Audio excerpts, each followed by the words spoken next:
All right, John, it's a real pleasure to have you on board. And you were just saying actually before we hit record, you found these recovery stories really, really helpful for you when you began your journey in dealing with this. And you said that you always wanted to go full circle and wanted to do what you're currently doing. And guess what, mate? You're living the dream. This is it now. Yeah, no, it's nice to be on this end of the video. Yeah, I found these really helpful, especially during the start. I Hmm. was really struggling. Well, thank you so much for coming on board and doing this. It means an awful lot to me. It meant an awful lot to you. And we know that because of the content we're going to discuss, it's going to mean an awful lot to some other men out there as well. So we're just going to go through your journey. I've got your notes here, so I'll rustle through some papers just to make myself look busy. But all this really began, the symptoms kind of kicked off around November 23. We're February 25 at the moment, but you were getting things like lower back pain. You'd had some frequency of urination, and ache in the testicles, some changes to erectile function, etc. So there was quite a lot that was going on at that time, wasn't there? Are you able to unpack some of the symptoms and then the impact that was starting to have over you? Yeah, absolutely. So I think you summed up well kind of how it was at the very start in that November 23 period. I think the frequency of urination, looking back, I had for a long, long time. So definitely a couple of years prior to that. But it was that November 23 period where the back pain started. And at first it was just kind of sitting at work and I was like, oh, my back hurts, but more than normal. Like it was really deep pain in my lower back. And over the couple of weeks that graduated to, oh, there's pain in my testicles. And then it was the numbness. It was numbness in the penis that really kind of concerned me. Um, and that's when I went to kind of like seek help, I guess, at that point. And then that kind of graduated as well. So the symptoms did change over the whole process. So there was pain down the legs, for example. There's kind of discomfort passing stool. The numbness in the penis became kind of like HF-like symptoms. So those are the ones that kind of really concern me. And there's also the post-ejaculatory pain as well. So I kind of had the full suite of things over the course of like a few months. But yes, it started off in that November period as what you just said. Thank you, John. Thank you. Much appreciated. So just to go through, HF is hard flaccid. That's also what it's known as there. We'll unpack that a little bit more. There was also, you were training for a marathon. There was some concerns about weight loss at the time as well, wasn't there? Yeah, so there's probably like a storm of things which I think was happening all at the same time. So that year I was training for a marathon, so my physical activity had changed quite a lot leading up to that, and I think it was putting a lot of strain on my body. So as I was gradually building up the miles, I did feel my body becoming a bit more fatigued and things like that. So that wasn't very helpful. So physically there was a change. Like emotionally there was a big change as well because I had quite a big breakup a few months prior to that, which I think looking back probably contributed quite a bit. And at the same time, two of my best friends had moved abroad as well. So like my social base had changed quite a lot during that time. So that year was just kind of quite a lot of changes, which I think probably culminated in contributing to, what I was dealing with at the time.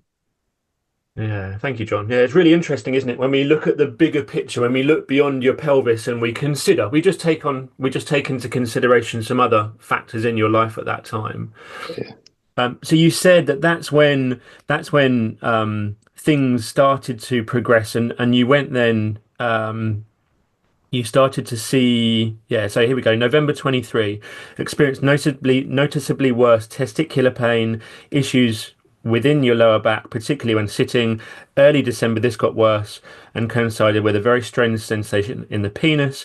I described it as feeling numb, like there was a lack of blood getting to it. Went to A&E and they checked. So that your action of going to A&E tells us an awful lot about how you were feeling at that time as well. Yeah, it was scary, right? Because I'd never had an experience a symptom like that, and I think particularly like as a man, like when it's that area, that is quite concerning.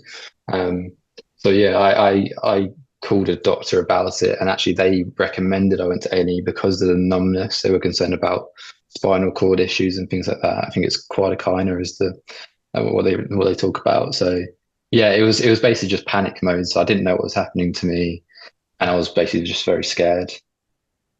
Yeah, understandably. Yeah, cauda equina. It's compressions of the lower nerves in the spine, and it can lead to things like numbness. And it's good to get those things checked out. But you went to A&E, and what was the outcome of that appointment? Well, that kind of yeah that time. So they managed to rule out anything serious, so particularly the cordioclina, I can't pronounce it. Um, so essentially, they did a bunch of blood tests as well. They did the checks for any spinal damage, which is basically just taking a pin and prodding me like all in my body. Um, and they basically like ruled out any spinal issues, and they also did a rectal exam, which wasn't the most fun. But they ruled out any significant prostate issues, I guess, through there. Um, and then shall I go on to kind of who I saw next? Or yeah, Yeah, yeah. So yeah, if you yeah, can kind of outline some of the tests and some of the procedures, some of the medication ex yeah, you might have experienced. yeah. So they basically ruled out anything serious. So you referred me to STI clinic. And they did some urine, blood, and semen tests. They didn't find any STIs, but they did pick up a trace bacteria in the semen sample. And through that, I think with the symptoms that they're seeing as well, the back pain, testicle pain, venous pain, they're like, this does fit the bill of prostatitis. So they diagnosed me with bacterial prostatitis and they gave me 6 weeks of antibiotics. I started on that and then I went to get a second opinion as well because I just wanted to be sure. So I have private medical insurance through work. So I'm quite lucky to be able to go see a consultant about it. He didn't run more tests, but he got the test results I had before, and he was like, "Yeah, it's like bacterial prostatitis. Just stick to what you're doing, basically." And he also did like an MRI check as well for anything else that was going on. That came back negative as well. Um, and so I was on antibiotics for 6 weeks. I went back because it wasn't doing anything. I got a different antibiotics for 6 weeks. I was on antibiotics for 3 months in total. And through this time, some symptoms were adding on. So like I was saying before, like I had the full suite overall. But there were days where which was slightly getting better. So I'd wake up one day feeling awful. Another day I'd feel kind of okay and be able to like do normal things. So it was kind of like flare ups, but like very quick flare ups. So happening like every 2 days kind of thing. Um, so yeah, I spent some time with him. But then after 6 weeks, he's kind of saying, yeah, there's nothing really more we can do. Like we're giving you antibiotics, just like have a healthy lifestyle and hopefully it'll kind of sort itself out, which wasn't ideal because it kind of almost the way you're saying it is like you just got to live with it now until hopefully it gets better, but we can't do anything for you. So we can't explain why this is happening to you. I think that was the biggest challenge I had is I think I like to know like a cause or something so I can try to solve it. I have some sort of control over it. And where I wasn't able to be told why this was happening to me, it was very scary, and I kind of felt quite alone during that time. I did manage to get him to refer me to a physio to try and sort some of the back issues. I think partly in the hope it would help, but partly in just so I had something else to do. So I felt like I was doing something towards solving it. To be honest, the physio didn't. She was lovely, but she didn't really. It didn't really feel like it helped much. If anything, it probably just flared my back up a bit more. Every time I was going, I was going to get a deep massage, and it wasn't comfortable. Um, but then after maybe so during this, I did actually see you. I think it's maybe like 2 or 3 months in, but alongside that, I did want to rule out anything structural, medical, that kind of thing as well. So I did actually get another opinion from a different consultant who was convinced it was bacterial prostatitis. At this point, I'd had a second test and it come back negative. But he was like, no, it was bacterial first time. It'll just be trace bacteria, not picked up by the test. The tests you had weren't sensitive enough.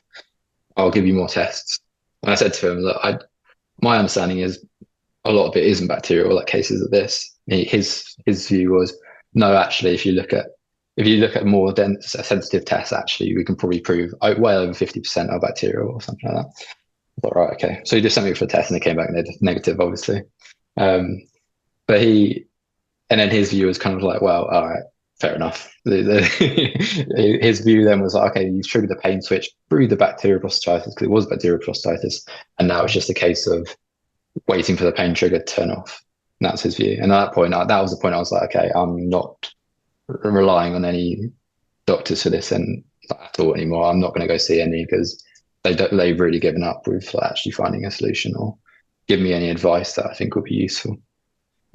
But yeah, as I say, in the meantime, you and I had started working together, and actually, because it took a while to get that follow-up appointment with him, by that point I was actually starting to feel a bit better. So I was more comfortable relying on a non-strictly medical route out of this at that point. Thank you, John. I mean, you did all the right things, right? Let's not dismiss the importance of getting tests done, getting scans. I think you had three opinions in the end just to kind of get a feel as to what's going on. Yeah, So you've done all the right things, and anyone else who's listening to this, the importance of getting those tests, the importance of ruling out sinister presentations is really, really important. And this condition is a process of elimination, making sure that there is nothing sinister that's going on. Just for the records, you were given levofloxacin and then coamoxiclav, and then more levofloxacin as well. So that's fairly typical. Um, yeah, and it's not uncommon that the symptoms you experienced and I experienced when I was going through this as well began with a bacterial infection, right? But once mm, the infection's cleared up, once it's no longer present, then it's important that we take another path out of this because otherwise you could still be on antibiotics now and just going through yeah, that same routine over and over and over again. yeah, no, exactly. Yeah. I wouldn't disregard actually ruling the things out. I think obviously that was important step, and actually it was important for me mentally as well because otherwise I would be worrying about there being a medical reason for it. So I think having those doctors go, it's not this, it's not this, it's not this, was actually quite reassuring because I was like, okay, well, there's nothing significantly medically wrong. So now we need to look at what else might be contributing. Absolutely spot on. Yeah. Yeah, you actually reached out to me almost a year ago. So I got your forms on the 28th of February. I'm just going to read through, if that's okay, John, the locations of your symptoms and then the kind of frequency. And we also scored these out of 10. So severity out of 10 was the Yeah, highest. So just going to run through these and then I'm going to get some feedback from you on this. yeah, Um, so tip of the penis was an ache at 4, that was every day. Base of the penis, an ache at 4 every day. Shaft, an ache. Also worrying sensations of hard, flaccid daily at 4. Urethra, 4, ache and daily. Testicles, left was 4 out of 10, right was 4 to 8, and an ache ranging to pain, and that was every day. Sharp pain in the rectum every week. At the sit bones, 6 on the left hand side out of 10, 6 to 8 on the right hand side, particularly when sitting and around the lower back, maybe the sit bones. That was every single day. You've mentioned there the lower back already, 6 to 8, particularly when sitting around the lower back. Some days you're able to sit longer than 15 minutes, and other days some days you'd be able to sit and within 15 minutes the symptoms would start to come along, and others it might take a few hours. That was no longer manageable. Pain persists for several hours and into the next day from sitting. Urinary symptoms, so not nocturnal urination, that's urination at night time was twice. Poor stream, dribbling, hesitancy, the sensation the bladder was not empty, although the ultrasound showed that it was. So those were some of the pain type sensations. We're going to talk about some of the HF symptoms in just a moment if we can. Like, tell me, like, how much of an impact was that having over you, just from a pain point of view? You mentioned work and sitting there. How much was that yeah, influencing you?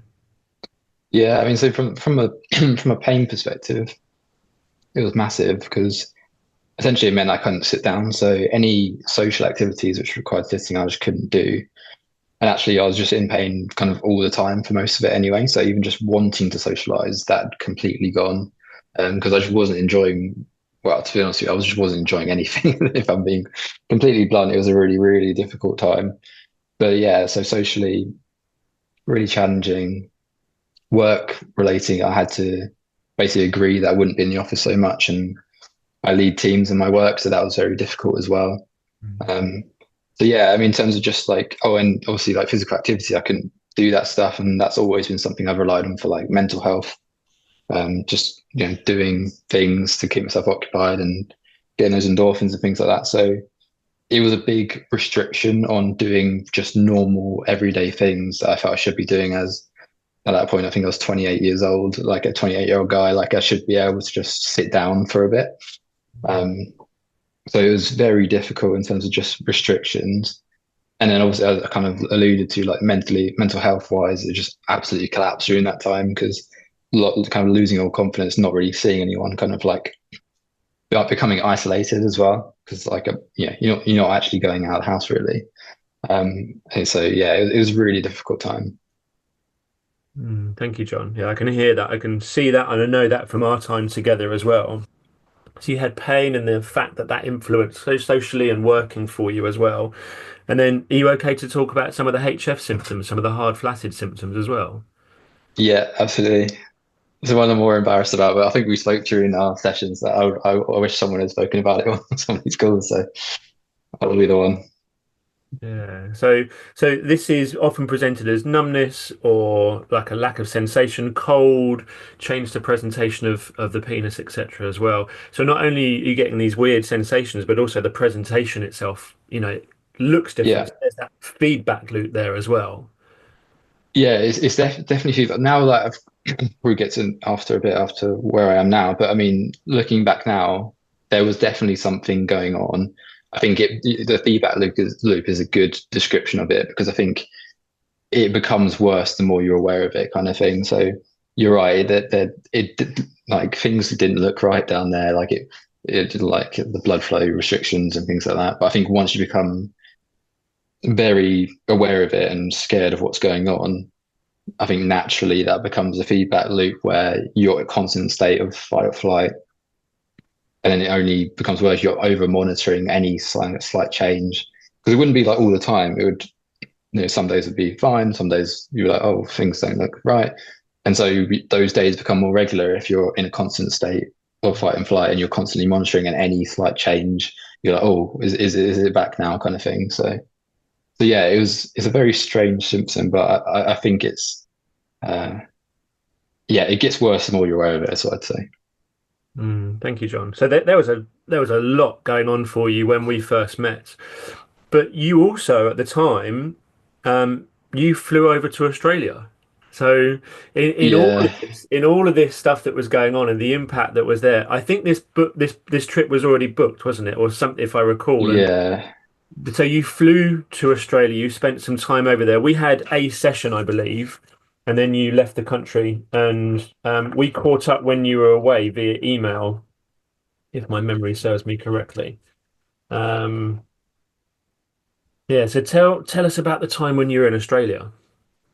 yeah. That was, in hindsight, that was probably a bit of a silly thing to do. I think I didn't want to like let the conditions stop me from doing things. I had this planned, and I had a couple of weeks leading up to the trip where I was feeling quite a bit better, actually, quite a lot better.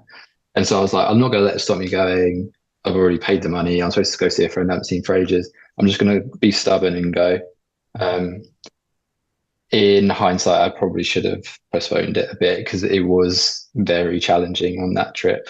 The flight in particular, so kind of, I think it was 30 hours total travel. It was very, very bad. The flare up, which started in the back was in agony. And then that kind of like gradually resulted in all the other symptoms flaring up as well. And although I did have good times on the trip, it was very challenging. And I was traveling with someone, and it was quite difficult with them as well, because obviously we're both on holiday and I'm in a very bad way, and a lot of the time in a bad mood because of it. So I had a big flare up. I was very, very stressed. I remember I emailed you because all the symptoms had flared up. You sent me a very kind voice note back, which kind of told me all the things I needed to hear at the time, I think. This isn't permanent. You haven't damaged yourself. You're not broken. This will pass. And all those things were really helpful after I got that voice note. It did calm down a lot, but there was a few days where the flare up started where I was just in absolute catastrophe mode of, oh God, I'm the other side of the world and I'm in so much pain and all this kind of thing. So yeah, it's very difficult. Yeah. I think actually, in hindsight, and we'll come on to this when we look at where you are now in your life and what you're about to do, but it Yes, it was incredibly challenging, and I don't know on a minute by minute, second by second basis how much you were struggling. But what it showed to you was potential, and there were some good times and there were some really difficult times. You survived the trip. You got Yeah, back to the UK, um, and we picked things back up again. I think in May time is when we started to work with a little bit more regularity. Um, and most of my approach to begin with was around calming things down, calming shit down. That's my yeah. very, very first approach with all my patients, is creating the right space, the right environment where your system just starts to unwind a little bit more. So I gave you some movements, I gave you some breath work. I gave you some flare-up guides and some catastrophization guides to begin with to help you survive when you were in Australia. And part of my approach is about giving patients that support. And as you said, you emailed me, I came back to you, and I want to know that you're not going through this by yourself. In May, we started to look a little bit more in depth at things like deeper breath work. We looked at some of the roles around socializing and drinking alcohol and managing your water bottle is a model that I use. So not Mm, filling your water bottle up, not flaring your symptoms up unnecessarily. We looked at things like your HRV as well, your heart rate variability. mm, So we had a number of metrics that we were using to help you to calm things down. I mean, there are even some books, Atomic Habits and the Chimp Paradox, I think it is the book about the chimp mind. So yeah, there was a number of approaches that we started to engage with. mm. Yeah, no, exactly. I think the the water bottle analogy really helped me, and I guess to look at it things more holistically than just the physical was when when I first started thinking about it when we first started working together because up until that point I think I was just looking for a structural cause, and we started talking about load on the body both physically and emotionally, and making sure the bottle doesn't overfill. And I think at first I found that quite it was helpful, but I almost found it like, does that mean I'm weak because my bottle can only take so much? And actually, I think as we worked together more, it was kind of we looked at more about how can you reduce what's in your water bottle, but also how can you build up resilience of your water bottle as well, which I found actually more empowering. The socializing. I think the trip to Australia is a good example. Probably take a step too far too early for me, but like now I could do that. But we worked on, how do you start socializing more, getting out of the house more, starting to do physical exercise more, building up the gym work, running work, and that kind of thing. And so I think if you look at it like, yes, there is a water bottle, you need to keep it from overfilling, but you can strengthen your water bottle as well. There are things you can do to extend the capacity of your water bottle. So in that sense, I think that was really, really helpful. Yeah. And the physical exercises help massively as well, actually, because I think there's this expression, motion is lotion. And I found that particularly in the early stages where it's just going through pain, is to actually just loosen up, make stretch out. That really helps. And actually over time, it's meant I need to do less of that to keep it at the same level. Mhm. Yeah, some really key messages in there as well, John, is that we're not just working only on a small water bottle with very small affordances. Actually, there are things that you can do in the right dosage that can actually make you feel better, can actually make you feel a little bit like yourself, socializing, um, even getting back into the office a little bit, Yeah. becoming more physically active as well. But it wasn't plain sailing. It doesn't mean that just because you start this process that it's all rainbows and unicorns and just joy and happiness everywhere. It's tough. Yeah. Yeah. I mean, flare-ups are the absolute worst. I think there's probably three big ones Mm, during the period that we were working together, the Australia one being the first one. And I think there was a couple between then and September was my last one, mm, September 24. So yeah, it's definitely not easy, but I think working with you as well, we you talked about the catastrophization guide, but I think it's one thing to see the words, but another thing to talk it through with you and what does that actually mean and how do we identify actually before we have a flare up that one is potentially pending, and the HRV is a good example of where you can see stress on your body, but also just recognizing it internally. Like I can feel when my body is under a bit more stress now, like I can identify it. I can feel when my anxiety is rising a bit.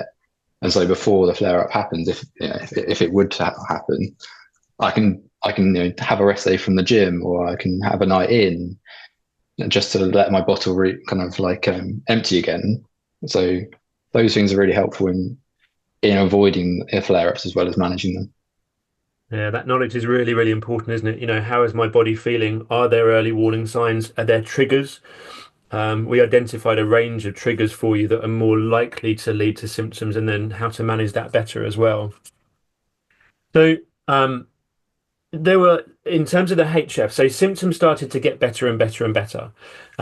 Your symptoms improved. There were some triggers, bowel movements, sitting. You described your symptoms as a bit like it felt like a biscuit still, so a bit crumbly, not quite stable, not quite solidified.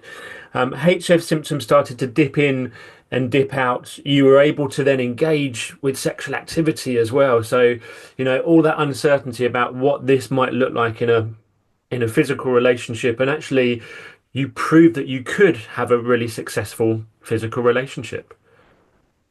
Yeah, as I said, like the HF and the functionality issues were the one that's causing me the most fear, I'd say. Like the other things were obviously massively obstructing my ability to live a normal life, but those are the things that kind of long term I was really scared about. So yeah, yes, basically I do now have a normal sex life where things are working very normally, and I don't need any support for that, and it's a very good place to be. Yeah. Thank you, John. Thank you, John. It's a landmark moment, isn't it? When all that uncertainty, all that fear, all that doubt, oh, I can actually do the thing I was concerned about the most.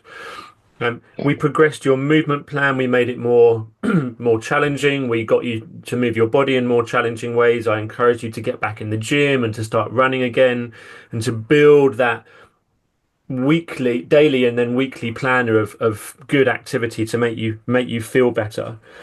Um, and towards the end of last year, you you made a really big lifestyle choice and decision about moving to Australia, um, which was monumental. It was something you'd always considered doing, but it tells me an awful lot about where you are and where you want to get to as well. But that doesn't mean that all of a sudden you decide to move somewhere and all your symptoms fall away either, does it? Because there was quite a big flare up in September. That's right. So I kind of started the planning to move to Australia with the hope that I'd be better by the time it came round. And luckily it has kind of paid off now, at least for the time being. Um, so yeah, I mean, the fact that I'm now going through with it, like I've accepted the job offer and I'm moving, does mean I feel confident that to be able to keep this persisting, I think is the key.